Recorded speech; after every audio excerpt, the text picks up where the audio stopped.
আসসালামু আলাইকুম। আজকে আমরা পরিসংখ্যানের 60 নম্বর এমসিকিউটি সমাধান করব। প্রশ্নটি কুমিল্লা বোর্ড 2022 এবং ময়মনসিংহ বোর্ডে 2020 সালে এসেছে। প্রশ্ন বলতেছে 1 থেকে 22 পর্যন্ত স্বাভাবিক সংখ্যার মধ্যে 3 দ্বারা বিভাজ্য সংখ্যাগুলোর মধ্যক কোনটি বের করো। এখানে 3 দ্বারা বিভাজ্য বলতে 3 দ্বারা নিঃশেষে বিভাজ্য এই কথাটা বলতেছে। প্রশ্নে হয়তো টাইপিং মিস্টেক আছে, তোমরা একটু বুঝে নিও। এখন 3 দ্বারা নিঃশেষে বিভাজ্য মানে কি? যে সংখ্যাগুলোকে 3 দ্বারা ভাগ করলে ভাগশেষ আমাদের 0 আসবে এবং ভাগফল আসবে পূর্ণ সংখ্যায়, দশমিকে আসবে না। ঠিক আছে? আচ্ছা, এরকম সংখ্যাগুলো কি কি? এরকম সংখ্যা হবে 3-এর গুণিতকগুলো। ঠিক আছে? তাহলে আমরা 1 থেকে 22 পর্যন্ত 3-এর গুণিতকগুলো বের করি।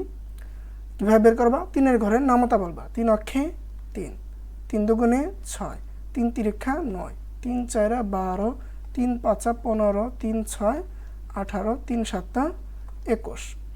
এখন এগুলাই হচ্ছে সেই সংখ্যা যেগুলোকে আমরা 3 দ্বারা বিভাজ্য করলে ভাগশেষ সবসময় 0 হবে এবং ভাগফল কী হবে? পূর্ণ সংখ্যা। ওকে, এখন এই সংখ্যাগুলোর মধ্যক বের করতে হবে। এর জন্য সংখ্যাগুলোকে হয় ছোটো থেকে বড় কিংবা বড় থেকে ছোটো সাজায় নিতে হবে। অলরেডি আমরা ছোটো থেকে বড় ক্রমে সাজায় রাখছি। এখন এটা মধ্যক বের করার জন্য এখন দেখতে হবে এখানে উপাত্তের সংখ্যা জোড় না বিজোড়। দেখো 1 2 3 4 5 6 7 বিজোড় সংখ্যা। বিজোড় হলে মাঝ বরাবর একটা উপাত্ত আছে, ওইটা আমাদের মধ্যক হবে। তাহলে মাঝ বরাবর কি আছে? 12 না?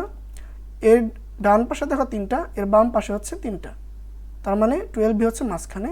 তাহলে অ্যান্সার কি? খ নাম্বার, এটা আমাদের মধ্যক। তো আশা করি বুঝতে পারছো। তোমাদের সাথে দেখা হবে পরবর্তী এমসিকিউ সমাধানের ক্লাসে। ধন্যবাদ। আল্লাহ হাফেজ।